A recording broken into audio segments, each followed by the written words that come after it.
سيئات أعمالنا من يهده الله فلا مضل له ومن يضلله فلا هادي له ونشهد أن لا إله إلا الله وحده لا شريك له ونشهد أن سيدنا وإمامنا وقدوتنا وشفيعنا محمدًا عبده ورسوله صلى الله تعالى عليه وعلى آله وأصحابه وأزواجه وذرياته وأهل بيته أجمعين وبارك وسلم تسليمًا كثيرًا أما بعد أعوذ بالله من الشيطان الرجيم بسم الله الرحمن الرحيم يا أيها الذين آمنوا من يرتد منكم عن دينه فسوف يأتي الله بقوم يحبهم ويحبونه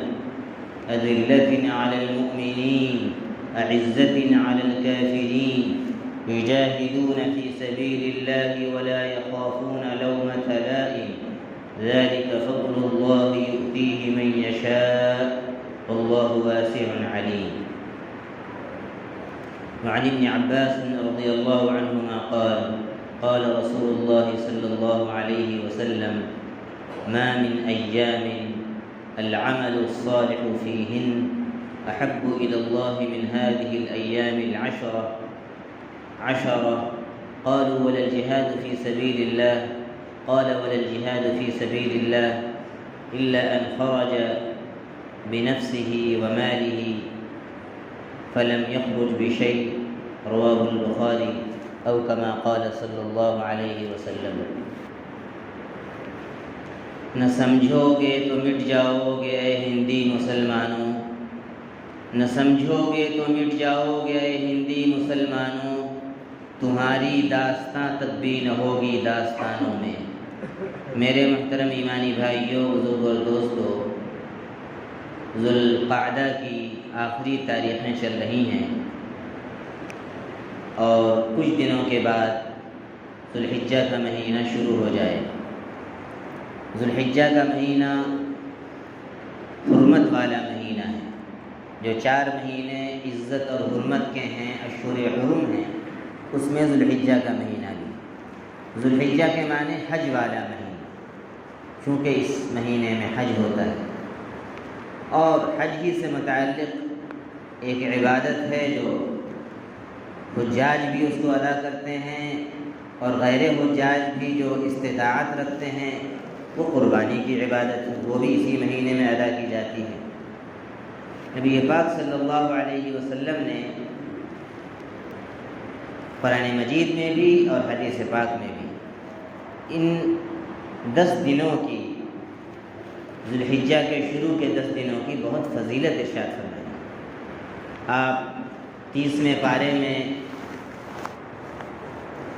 جب یہ سورہ پڑھیں گے اعوذ باللہ من الشیطان الرجیم والفجر ولیال عشر، تو اس کی تفسیر میں تمام علماء نے اتفاق سے لکھا ہے کہ اللہ تعالیٰ نے یہاں جو 10 راتوں کی قسم کھائی ہے اس سے ذوالحجہ کی یہی شروع کی 10 راتیں مراد ہیں.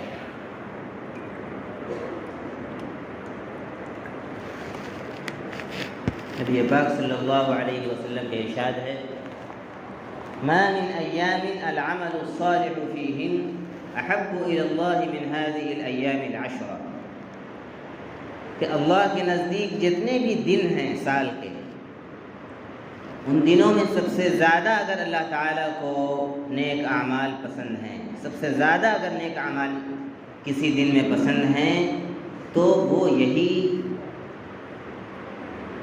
ذوالحجہ کے شروع کے 10 دن ہیں. 10 دن اور 10 راتیں دونوں فضیلت والی ہیں. صحابہ نے پوچھا اللہ کے رسول کیا جہاد سے بھی افضل ہے؟ آپ صلی اللہ علیہ وسلم نے فرمایا کہ ہاں جہاد سے بھی، الا یہ کہ کوئی شخص جہاد میں نکلے اپنے جان و مال کو لے کر اور پھر شہید ہو جائے اللہ کے راستے میں، سب کچھ اللہ کے راستے میں قربان کر دے اور گھر ہی کو نہ لوٹے، تو ظاہر ہے کہ اس کا عمل وہ جہاد افضل ہو جائے گا.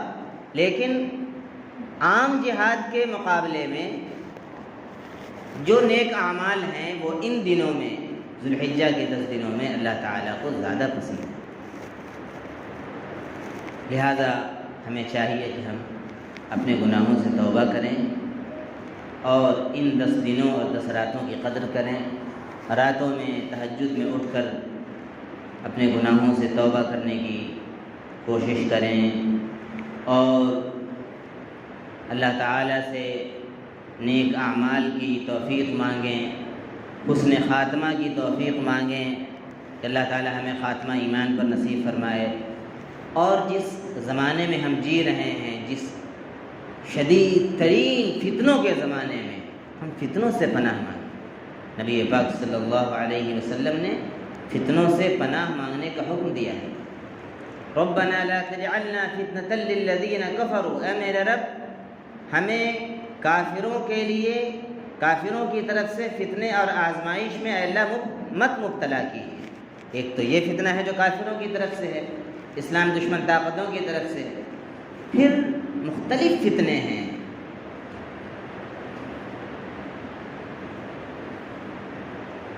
تو فتنوں سے پناہ مانگی جائے، اسی طریقے سے قرآن مجید کی تلاوت کی جائے، قرآن کو ترجمے کے ساتھ پڑھا جائے، علماء کی صحبت میں بیٹھا جائے، مسجدوں میں اپنے وقت کو گزارا جائے اور نفل روزہ رکھنے کی بھی کوشش کی جائے۔ خاص طور سے 9 ذی الحجہ کا روزہ، یوم العرفہ کا روزہ، نبی پاک صلی اللہ علیہ وسلم نے اس کی بہت فضیلت ارشاد فرمائی، اس روزے کو رکھنے کی کوشش کی جائے۔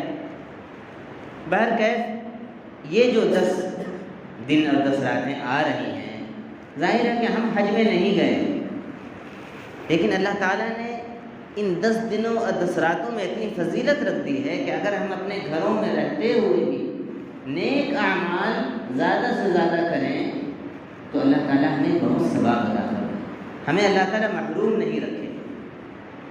اسی طریقے سے حج میں گزشتہ ہفتے بھی میں نے یہ بات عرض کی تھی، حجاج کے لیے اللہ تعالیٰ نے ایک عبادت تلبیہ کی رکھی ہے، لبیک اللہم لبیک، جتنا وہ پڑھیں گے اتنا ثواب ملے گا۔ تو ہمارے لیے اللہ تعالیٰ نے تکبیر تشریق رکھ دی، 9 ذی الحجہ سے 13 ذی الحجہ تک ہر فرض نماز کے بعد اللہ اکبر لا الہ الا اللہ اللہ اکبر وللہ الحمد پڑھنا ہے بلند آواز سے۔ خواتین کو گھروں میں آہستہ آواز سے پڑھنا ہے، لکھ کر لگا دیں جہاں پر وہ نماز پڑھتی ہیں۔ اللہ تعالیٰ نے محروم نہیں رکھا ہے، اور حجاج سے مشابہت پیدا ہو جائے اس کے لیے ایک اور حکم ہے، استحبابی حکم ہے کہ ذوالحجہ کا چاند جب نظر آ جائے اور کسی کا قربانی کرنے کا ارادہ ہو تو اسے چاہیے کہ اپنے بال کو اور اپنے ناخن کو نہ کاٹے۔ یہ حکم بھی دراصل اس کے پیچھے جو حکمت ہے، جس طریقے سے حجاج حج کے دنوں میں اپنے بال اور ناخن کو نہیں کاٹتے ہیں اور دیوانہ وار اللہ تعالیٰ کے ارکان کو نبی پاک صلی اللہ علیہ وسلم کی سنت کے مطابق ادا کرتے ہیں، اسی طریقے سے ہم بھی ان 10 دنوں اور 10 راتوں میں اس طریقے سے عبادات میں مشغول ہوں کہ ہمیں بھی اپنے بال اور اپنے ناخن کا ہوش نہ رہے۔ یہ دراصل مقصد ہے۔ ایک بات تو یہ ہو گئی، دوسری بات جو بہت ہی اہم ہے اور اس وقت پورے ملک میں یہ فتنہ پھیلا ہوا ہے اور بہت بڑا فتنہ ہے، وہ یہ کہ مسلم معاشرے کے اندر جو بہت ساری خرابیاں ہیں، بہت ساری جو خرابیاں ہیں، ان میں ایک بہت بڑی خرابی کہہ لیجئے، فتنہ کہہ لیجئے، اور اس میں غیروں کی سازش بھی ہے، وہ یہ ہے کہ آج مسلمانوں کا ایک بڑا طبقہ، مردوں کا بھی اور عورتوں کا بھی، دین سے دور ہوتا چلا جا رہا ہے۔ بلکہ اگر میں یہ کہوں کہ غلط نہ ہوگا کہ دین سے اس نے اپنا رشتہ توڑ لیا ہے، نہ اسے نماز سے مطلب ہے، نہ اسے قرآن سے مطلب ہے، نہ اسے روزے سے مطلب ہے، نہ اسے حج سے مطلب ہے، نہ اسے زکوٰۃ سے مطلب ہے، بالکل دین سے دور ہے۔ ووٹر لسٹ میں اس کا نام مسلمان ہے، لیکن کام سارے ایسے ہیں جو بالکل ایک مسلمان کے ہرگز نہیں ہو سکتے۔ اس کے نتیجے میں کیا ہو رہا ہے؟ جب ایمان ہمارا اللہ پر مضبوط نہیں ہے، آخرت پر ایمان مضبوط نہیں ہے، جنت اور جہنم کا یقین دلوں میں نہیں ہے، اس کے نتیجے میں ہو یہ رہا ہے کہ آج ہم اپنے ایمان کی قیمت کو نہ سمجھ کر اور اپنی موت اور آخرت کا یقین بھلانے کی وجہ سے کتنے مرد ایسے ہیں جو اب اسلام سے پھر جا رہے ہیں، اور کتنی عورتیں ایسی ہیں، کتنی لڑکیاں ایسی ہیں جو اسلام سے پھر جا رہی ہیں۔ اسی کو کہتے ہیں ارتداد۔ شریعت کی اصطلاح میں کیا کہتے ہیں؟ ارتداد۔ آپ نے یہ لفظ سنا ہوگا، ارتداد کا فتنہ پھیل رہا ہے۔ ارتداد کیا ہے؟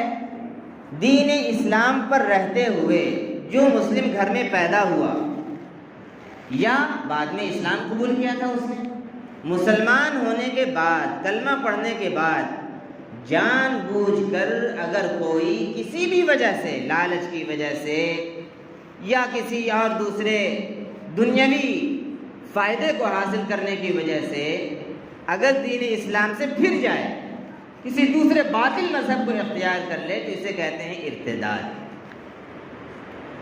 اور یہ اتنا بڑا گناہ ہے، اتنا بڑا گناہ ہے، اتنا بڑا گناہ ہے کہ قرآن مجید میں دوسرے پارے میں سورہ بقرہ میں اللہ تعالیٰ ارشاد فرماتا ہے، آیت نمبر 137 پڑھ لیجئے گا۔ مسئلہ یہ ہے کہ ہم لوگ پڑھتے ہی نہیں، قرآن تو پڑھتے ہی نہیں، اور ترجمے کے ساتھ پڑھنا یہ تو بہت کم ہو گیا ہے۔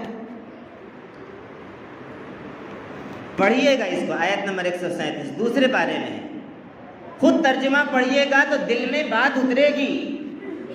اللہ کے کلام سے اپنا رشتہ جب تک مضبوط نہیں کریں گے ہم، یاد رکھیے نبی پاک صلی اللہ علیہ وسلم نے حجۃ الوداع کے خطبے کے موقع پر فرمایا تھا کہ میں تو نہیں رہوں گا آئندہ، لیکن اپنے پیچھے 2 بھاری بھرکم چیز چھوڑ کر جا رہا ہوں، جب تک تم ان کو مضبوطی سے پکڑے رہو گے کبھی بھی گمراہ نہیں ہوگے۔ کتاب اللہ و سنتی، ایک اللہ کی کتاب قرآن مجید اور دوسرے میری سنت، احادیث پاک اور میرا طریقہ۔ جب اس کو مضبوطی سے تم پکڑے رہو گے، اس سے چمٹے رہو گے، اس کو پڑھو گے، اس کو سمجھو گے، اس پر عمل کرو گے، اس پر مذاکرہ کرو گے، تو کبھی بھی تم گمراہ نہیں ہو سکتے ہو، کبھی بھی تم کسی فتنے میں مبتلا نہیں ہو سکتے ہو۔ تو ارتداد کا فتنہ پھیل رہا ہے، آئے دن آپ سن رہے ہیں، لڑکیاں بھاگ جا رہی ہیں غیر مسلم لڑکوں کے ساتھ، اور یہ کتنی خطرناک بات ہے۔ مسلمانوں کے منہ پر یہ بہت ہی ذلت کی بات ہے اور ذلت کا تماچا ہے جو پڑ رہا ہے، اور پوری مسلم برادری کے لیے، مسلم کمیونٹی کے لیے یہ بہت ہی ذلت کی بات ہے۔ یہ آپ مت سمجھیے کہ کسی کے گھر کی لڑکی بھاگ گئی ہے۔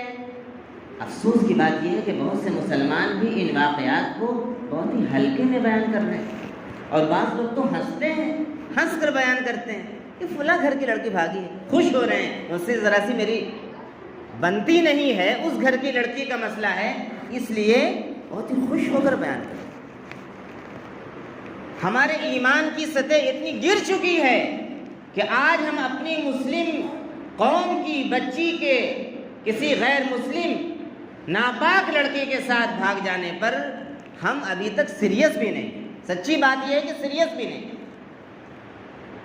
جبکہ ہونا یہ چاہیے کہ تڑپ جانا چاہیے تھا، راتوں کی نیند حرام ہو جانی چاہیے تھی کہ یہ ہم زندگی میں کیا دیکھ رہے ہیں، اس سے پہلے ہم مر جاتے تو اچھا تھا۔ کبھی ہم یہ دیکھتے تھے کہ غیر مسلم لوگ اسلام قبول کرتے تھے، ہم لوگ استقبال کرتے تھے، غیر مسلم لڑکیاں آتی تھیں تو ہم ان کو کلمہ پڑھاتے تھے اور ان کو دین اسلام کی باتیں بتاتے تھے، اور اس کے لیے ہم پورا انتظام کرتے تھے۔ یہ کیا ہو گیا؟ زمانے نے کیا دکھا دیا کہ ہماری بچیاں غیروں کے ساتھ بھاگ رہی ہیں؟ سب سے پہلی بات تو یہ ہے کہ اس مسئلے کی حساسیت کو اور اس کی نزاکت کو ہمیں سمجھنا پڑے گا۔ دوسری بات یہ ہے کہ اس کی سزا کیا ہے، اس کی وجوہات کیا ہیں۔ وجوہات پہلے سن لیجئے، پھر اس کا حل سن لیجئے، اور پھر اس کی سزا سن لیجئے۔ اس کی سب سے بنیادی وجہ یہ ہے جو میں نے ابھی پہلے بات عرض کی کہ مرد اور عورت دونوں مسلمانوں کا 90% وہ ہے جو قرآن و حدیث سے دور ہو گیا، علماء سے رشتہ اس نے کاٹ لیا ہے، مسجدوں سے اپنا رشتہ کاٹ لیا ہے، اس کو معلوم ہی نہیں ہے کہ ایمان کی کیا قیمت ہے، اگر اسلام سے پھر جائیں گے تو کیا سزا ملے گی، جہنم میں کیا اس کو سزا بھگتنی پڑے گی، اس کو معلوم ہی نہیں۔ کافروں کی طرح وہ بھی یہ سمجھ رہے ہیں کہ جو کچھ ہے بس دنیا ہی میں ہے، جو مزے کرنے بس دنیا میں کر لو۔ پہلی بات تو یہ ہے۔ اس کا علاج کیا ہے؟ وجہ سنتے جائیے اور علاج سنتے جائیے۔ اس کا علاج اور اس کا حل یہ ہے کہ ہر مسلم آبادی میں، چاہے شہر کی ہو، دیہات کی ہو، قصبے کی ہو، سب سے پہلے تو اپنے مسجدوں کا نظام مستحکم کیجیے، مسجدوں کی آبادی بڑھائیے، مکتب کا نظام مضبوط کیجیے۔ ہر چھوٹی بچی جو ابھی آئندہ نسل کی بچی ہے، بچے اور بچی، اس کو مکتب سے مضبوطی کے ساتھ جوڑ دیجیے۔ مکتب کو آپ معمولی مت سمجھیے۔ اور یہیں سے آپ یہ بات بھی سن لیجئے، جو دوسری وجہ بیان ہوگی کہ انگلش میڈیم میں جب شروع سے ہم اپنے بچوں کو داخل کر دیتے ہیں اور یہ نہیں بتاتے ہیں کہ اللہ کون ہے، نبی کون ہے، جنت کیا ہے، دوزخ کیا ہے، تو اکثر جو کیسز سامنے آ رہے ہیں وہ انگلش میڈیم کے راستے سے پڑھنے والی بچیوں کے واقعات آ رہے ہیں۔ آپ غور کر لیجئے، سروے کر لیجئے۔ اس لیے پہلے آپ مکتب میں بیٹھائیے، دوسرے اپنے مسلم اسکول قائم کیجئے۔ آپ کہیں گے یہ تو بہت مشکل ہے، آرا مشین لگانا بہت آسان ہے، اپنی فیکٹری کھولنا بہت آسان ہے، اسکول یہ بہت مشکل ہے۔ آپ جا کے جمشید پور میں دیکھ لیجئے، ماشاءاللہ کتنے مسلم اسکول کھل گئے ہیں۔ اور حیدرآباد چلے جائیے، لوگ کہتے ہیں حیدرآباد بہت اچھا شہر ہے۔ حیدرآباد اچھا شہر نہیں، حیدرآباد کے مسلمان اچھے ہیں، غیرت مند مسلمان ہیں، اپنے ایسے انگلش میڈیم اسکول کھولے ہیں کہ ان کو غیر مسلم اسکولوں میں جانے کی ضرورت ہی نہیں ہے۔ بچیوں کا کلاس الگ ہے، بچوں کا کلاس الگ ہے۔ کیا ہم نہیں کھول سکتے ہیں انگلش میڈیم اسکول؟ کیا ہمارے ایسے لوگ موجود نہیں ہیں؟ موجود ہیں۔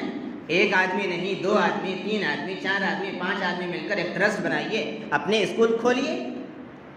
جب تک آپ صحیح علاج نہیں کریں گے مرض کا، تب تک علاج مرض کا نہیں ہوگا۔ پہلی بات تو یہ ہو گئی کہ مکتب کا نظام مضبوط کیجیے اور اپنے اسکول قائم کیجیے اور اس میں دیر مت کیجیے۔ دوسری وجہ جو ارتداد کی ہے وہ کالجز کی اعلیٰ تعلیم غیر شرعی طریقے سے، پورے میرے جملے کو سمجھیے گا، بعد میں یہ مت بولیے گا کہ امام صاحب یہ بول رہے ہیں۔ اعلیٰ تعلیم کالجز میں دینا غیر شرعی طریقے سے، یہ وجہ ہے ارتداد کی۔ غیر شرعی طریقہ کیا ہے؟ بغیر پردے کے، حجاب کے اپنی بچیوں کو بھیجنا، اور رابطے کے لیے اسمارٹ فون دینا، چھوٹا فون بھی آپ دے سکتے ہیں، اور کسی محرم کا ان کو اسکول میں ڈراپ نہ کرنا، یہ غیر شرعی طریقہ ہے۔ شرعی طریقہ کیا ہے؟ کوئی بھی ایک باپ ہو، اس کا بھائی ہو، بیٹا ہو، کوئی بھی سفر اگر کوئی عورت کر رہی ہے، جب سفر حج میں اجازت نہیں ہے بغیر محرم کے حج کرنے کی، تو تعلیم حاصل کرنے کی اجازت کیسے ہو جائے گی؟ اگر باپ اس کو لے جا سکتا ہے، بھائی اس کو لے کے جا سکتا ہے، کوئی محرم رشتہ دار لے کے جا سکتا ہے، تو بالکل لے جائیے۔ اعلیٰ تعلیم حاصل کروانا بھی ضروری ہے، یاد رکھیے، وہ بھی ضروری ہے۔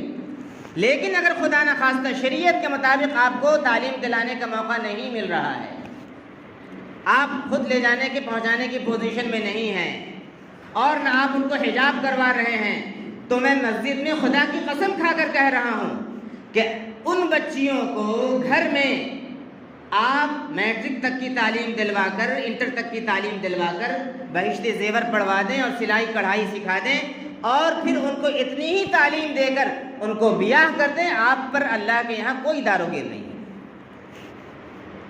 گویا کہ اعلیٰ تعلیم کے معاملے میں جاہل رکھ کر اپنی بچیوں کے ایمان کو اور ان کی عزت کو اگر آپ نے محفوظ کر لیا تو یہ بہت بڑی بات ہے۔ صاف صاف کہہ رہا ہوں۔ تیسری وجہ جو ہے وہ یہ ہے کہ ہمارے معاشرے میں دنیا کی محبت بڑھ گئی ہے۔ جڑ کو پکڑیے، دنیا کی محبت۔ ایک ہے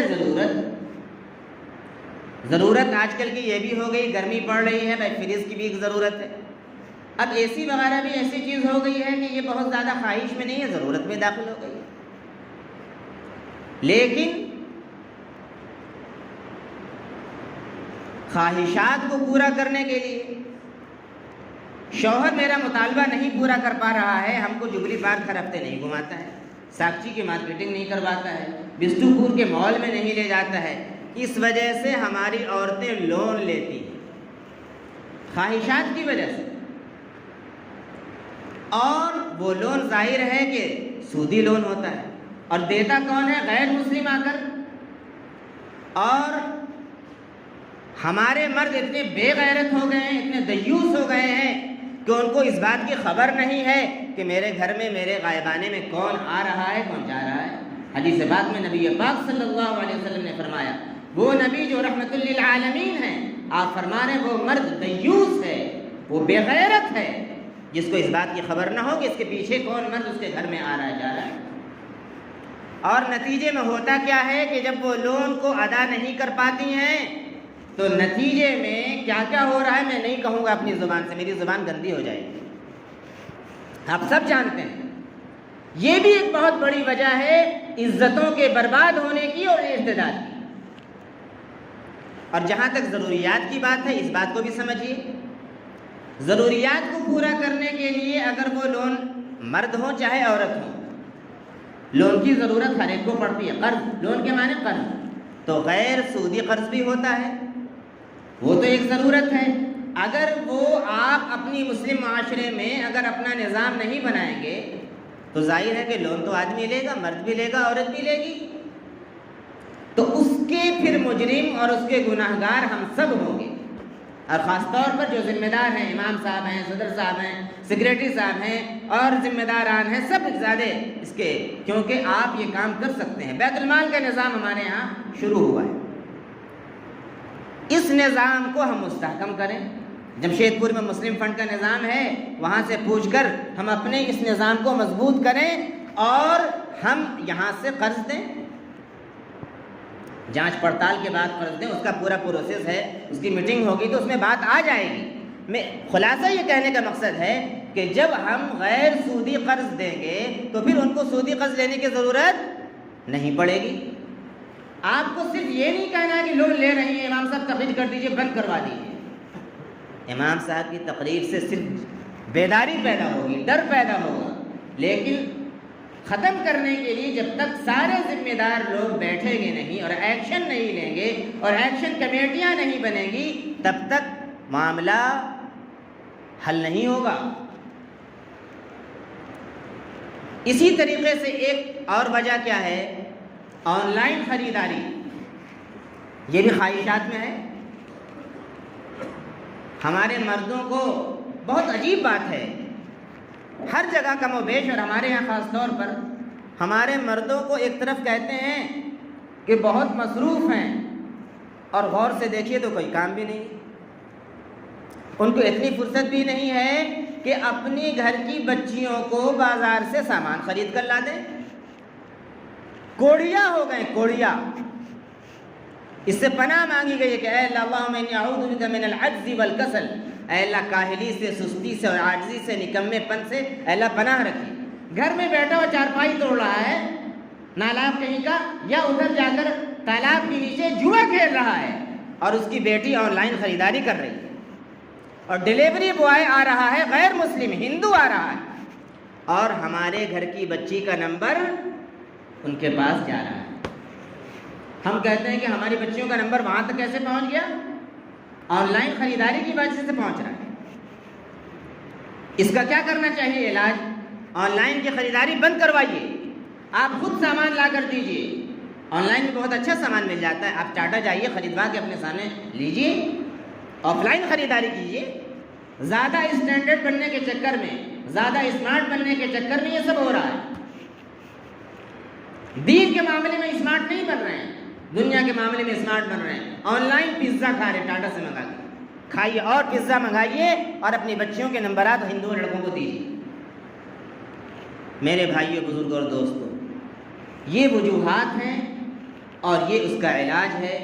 لیکن جو میں نے ابھی بات عرض کی کہ صرف تقریر سے یہ معاملہ حل نہیں ہونے والا ہے، میں نے یہ بات عرض کر دی۔ اب ضرورت اس بات کی ہے کہ ہم سب فوری طور پر آج یا کل میں پوری بستی کی ہنگامی میٹنگ بلائیے، تینوں مسجد کی کمیٹیوں کو بلائیے اور سب اس مسئلے پر غور کیجیے اور اس کے لیے قانون بنائیے کہ بھائی اس کی روک تھام کیسے ہو۔ سب کریں گے انشاءاللہ؟ جب تک ہم نہیں کریں گے اور ہم یہ کہیں گے کہ گرمی بہت پڑ رہی ہے، کیسے ہوگا امام صاحب؟ حضرت علی رضی اللہ عنہ نے سب ڈانٹ پلائی تھی اس زمانے میں اپنے قوم کے لوگوں کو کہ تم کو جب کہا جاتا ہے دین کے لیے کوشش کرو، محنت کرو، جہاد میں نکلو، تو کہتے ہو بہت گرمی ہے، جاڑا آ جاتا ہے تو کہتے ہو کہ جاڑا بہت ہے۔ جاڑے گرمی میں اگر الیکشن آ جائے، معاف کیجیے گا میں بات کل کہنے جا رہا ہوں، اگر ابھی الیکشن آ جائے سب کو فرصت ہو جائے گی، ہر شخص میٹنگ میں شریک ہوگا، دین کے لیے بیٹھنے کی فرصت نہیں ہے۔ آج آپ میٹنگ بلائیے، کتنے لوگ آتے ہیں؟ اور مجھے تو معاف کیجیے، میری کوتاہ بینی کی کہیے یا مجھے کم عقل کہیے، مجھے ہر اس میں بھی اس کے پیچھے بھی پیسہ نظر آتا ہے۔ اگر آپ آج اعلان کر دیجئے کہ ہر شخص کو 500 روپے ملیں گے اور میٹنگ ہوگی، سب لوگ پہنچ جائیں گے۔ پیسے کے بغیر کوئی آدمی کہیں بیٹھنے کے لیے تیار نہیں ہے، اللہ کے لیے، اللہ کے دین کے لیے قربانی دینے کے لیے تیار نہیں ہے۔ اور پھر امام صاحب سے شکایت بھی کریں گے، امام صاحب اس موضوع پر تقریر کر دیجیے گا، بہت لڑکیاں بھاگ رہی ہیں، امام صاحب کیا کر لیں گے؟ اکیلے کوئی کیا کر لے گا؟ یہ اجتماعی ذمہ داری ہے۔ اگر ہم سب نہیں کریں گے، سن لیجئے کان کھول کر، نبی پاک صلی اللہ علیہ وسلم کا ارشاد ہے لَتَأْمُرُنَّ بِالْمَعْرُوفِ، تم ضرور بھی ضرور بھلائی کا حکم کرتے رہو اور برائی سے روکتے رہو، ورنہ اللہ کی طرف سے ایسی پکڑ آئے گی کہ تم دعائیں کرتے رہو گے اور تمہاری دعائیں قبول نہیں ہوگی۔ دعائیں کرنے والے کر رہے ہیں لیکن دعائیں قبول نہیں ہو رہی، اس میں ایکشن لینا پڑے گا۔ محلے وائز نوجوانوں کی کمیٹیاں بنائیے، وہ نظر رکھیں گے کہ کون سی لڑکی کہاں جا رہی ہے، انکوائری کرے گی اور کمیٹی کو انفارم کرے گی، یہاں کے مرکزی کمیٹی کو کہ فلاں گھر کی لڑکی جا رہی ہے۔ اس طریقے کا نظام بنائیے۔ اور میں ابھی گیا تھا تو وہاں میں نے یہ دیکھا، باقاعدہ ایکشن کمیٹی بنی، پوری بستی کے لوگ بیٹھے اور نوجوان ایکٹیو ہو گئے ماشاءاللہ، اور بڑی حد تک قابو پا لیا۔ ہمارے یہاں بھی قابو پایا جا سکتا ہے۔ اور اخیر میں سن لیجئے، جو کوئی ارتداد اختیار کرے گا دین اسلام سے پھر جائے گا، مرد ہو یا عورت، وَمَن يَرْتَدِدْ مِنْكُمْ عَنْ دِينِهِ فَيَمُتْ وَهُوَ كَافِرٌ، اور اسی حالت میں اگر دنیا سے مر جائے گا، فَأُولَئِكَ حَبِطَتْ أَعْمَالُهُمْ فِي الدُّنْيَا وَالْآخِرَةِ، تو اللہ تعالیٰ ایسے لوگوں کے تمام نیک اعمال کو دنیا میں بھی غارت کر دیں گے اور آخرت میں بھی غارت کر دیں گے۔ وَأُولَئِكَ أَصْحَابُ النَّارِ، اور یہ جہنمی ہیں، ہم فیہا خالدون، ہمیشہ ہمیش کے لیے اللہ تعالیٰ ان کو ڈال دیں گے۔ اللہ تعالیٰ کی کسی سے رشتہ داری نہیں ہے۔ اگر کوئی جان بوجھ کر ہندوازم اختیار کر لے گا، اسلام کو کوئی نقصان نہیں پہنچے گا، اللہ کو کوئی نقصان نہیں ہے، اللہ کے رسول کا کوئی نقصان نہیں ہے۔ دنیا میں اس کو نقصان ہوگا، اس کا نکاح سب سے پہلے ختم ہو جائے گا، اس کی نماز جنازہ نہیں پڑھی جائے گی، اور اس کو مسلمانوں کے قبرستان میں دفنایا نہیں جائے گا۔ اور اسلامی حکومت ہو تو اس کی سزا یہ ہے کہ مرد کو 3 دن تک سمجھایا جائے گا کہ بھائی توبہ کر لو، اسلام میں آ جاؤ، اور اگر نہیں توبہ کرے گا اس کو قتل کر دیا جائے گا، مرتد کی سزا قتل ہے۔ اور عورت کو سمجھایا جائے گا، اگر وہ نہیں سمجھے گی، توبہ نہیں کرے گی تو زندگی بھر کے لیے اس کو جیل میں ڈال دیا جائے گا۔ یہ اسلامی سزا ہے، پڑھ لیجیے، مطالعہ کر لیجیے۔ میرے بھائیوں، بزرگوں اور دوستوں، اللہ تعالی ہم سبوں کو اس فتنے کے زمانے میں بیدار ہونے کی اللہ تعالی ہم لوگوں کو توفیق عطا فرمائے، اپنی اپنی ذمہ داریوں کو سمجھنے کی توفیق عطا فرمائے، ہمارے اندر اسلامی غیرت اور حمیت کو بیدار فرمائے، اور اپنے اپنے ذاتی مفادات سے، اپنے گھر کے کام کاج سے اٹھ کر اور وقت نکال کر ہمیں قوم کے لیے اور اللہ کے لیے، اللہ کے دین کے لیے بیٹھنے کی اور اس کے لیے وقت دینے کی، قربانی دینے کی اللہ تعالیٰ توفیق عطا فرمائے۔